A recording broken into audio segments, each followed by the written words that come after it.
Hello, everyone. Welcome to Development Palates. I'm Aaron Loomis, coming to you from the Ventura Cigar Company studio. With me today is Jiunn Liu and Seth Geis. How you guys doing? Doing well. So today we are talking about the Alec Bradley Medalist Toro. It's more of a Toro Extra 6-inch by 54 ring gauge. Comes out of the Tobaccos de Orient factory in Honduras. Wrapper and binder are both from Honduras. Fillers from Honduras and Nicaragua. Price point is $6.50, and the cigar was released in April of 2018. So, Jiunn, take us through your smoking experience. Um, First couple of thirds, I got some sharper cedar bread, like over roasted coffee. So there's like a burnt kind of a char characteristic to it. Retrohaling, there's quite a bit of sharpness and minerals, like a pencil lead kind of a thing going on. Black pepper, finished black pepper towards a rear palate, soft cedar, light bread. Strength of body was medium within the first couple of thirds.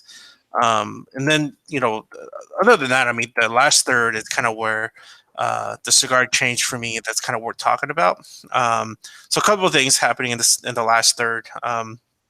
First, I started getting this like wood bitterness that took over their profile quite a bit. Kind of had this like casting effect within all of the notes that I was talking about.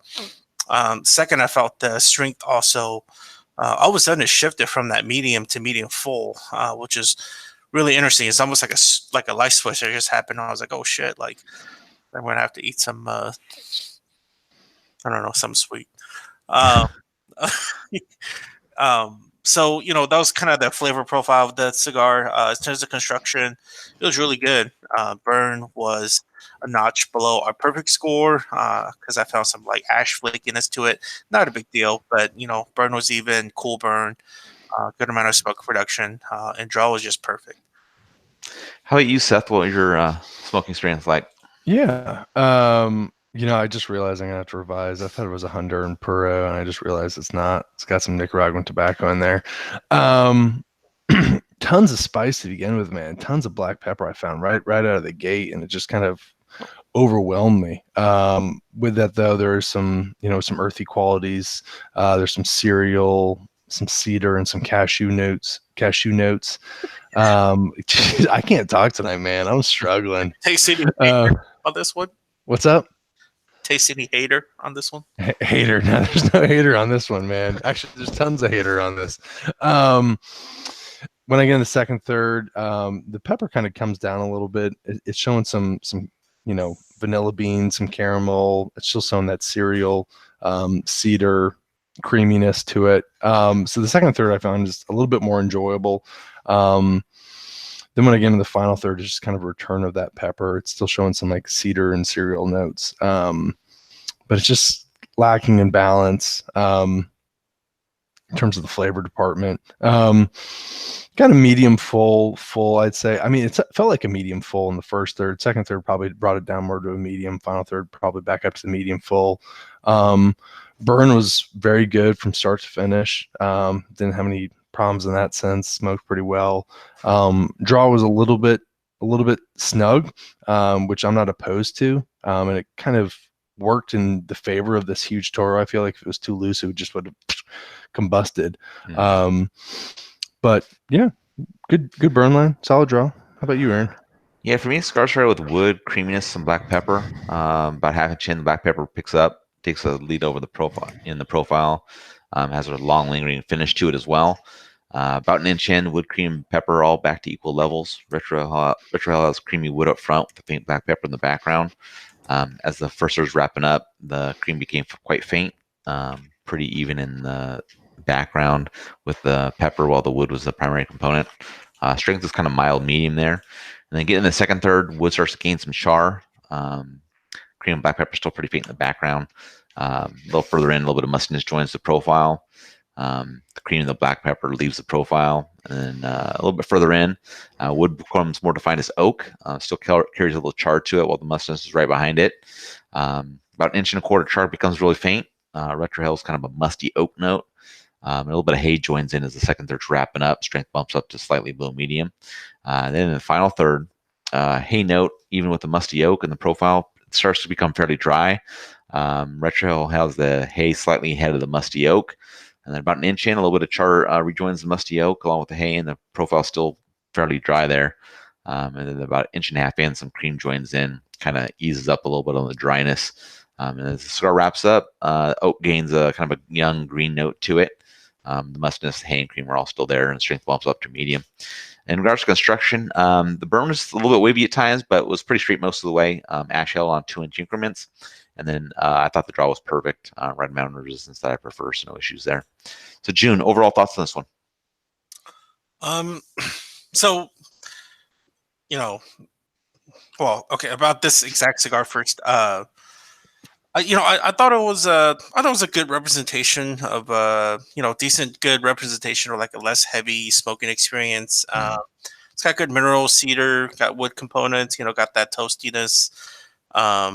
That those are all like enjoyable flavors. It's really nothing special. But at $6.50 a pop for something that's 6x54, I mean, it's worth a shot.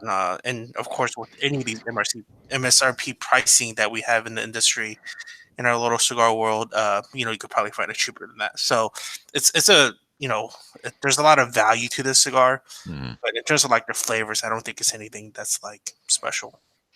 What about you, Seth? What are your overall thoughts?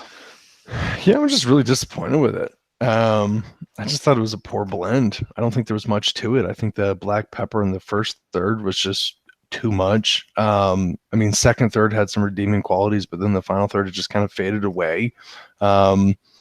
Just really poor flavor profile. The size just didn't help anything out. I don't know. It just kind of seemed like it was a cigar that was just kind of thrown out there, and it didn't deliver anything enjoyable to me at all from start to finish. Right. Yeah, I mean the wrapper's listed as Honduran, but I mean I felt like it smoked like a pretty typical kind of Connecticut shade cigar. I mean, I wonder if it was Connecticut seed grown in Honduras. Yeah, that'd be interesting to know. I mean, it's it's wood and some hay and some cream and some pepper and for me the strength never really built up past medium, so it's like kind of like that fairly typical Connecticut shade type profile. What Jiunn was talking about the price point, I mean the price point is really attractive on this cigar. So if you're someone that likes this kind of profile and things like that, I mean the amount of value here for the size of the cigar is really up there, so it's be well worth taking a shot. And I think when we talk about like the majority of smokers, they smoke stuff like this all the time. So if if they're someone that wants that smokes a lot of cigars and they want to be able to smoke something that kind of has this flavor profile and has this size, I mean you could do a lot worse than this cigar. I'd smoke more of them, but it's not there's the range of cigars that are like this in that Connecticut shade profile are many. So, you could throw a dart and hit 10 of them. So there's nothing really that's going to make me go out of my way to go back to this one. But I mean, if I smoked one, I smoked it. It's not going to hurt my feelings or anything like that. So, we'll get into the scores. Start at the top. Jiunn, you gave it a 6.72. I gave it a 5.65, and Seth, you gave it a 4.98. So Jiunn, 6.72. That for this one, it's a really good construction. I rated the first 2/3 to be good and the last third to be average. For me, what that basically looks like in terms of, because I a lot of the cigars that I review, I kind of think of it as, all right, is this going to be something that's like worthwhile top list at the end of the year, sort of a running? This is not it. So, but like you said, it's a lot of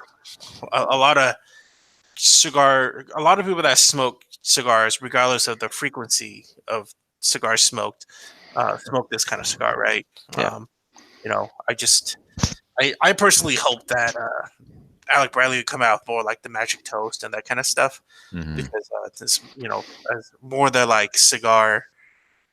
How do I put it? Like, I'm not enthusiast per se, but like so some of the like cigar folks that like more the craft like boutique kind of a stuff. Right. Want that kind of stuff some more. So yeah.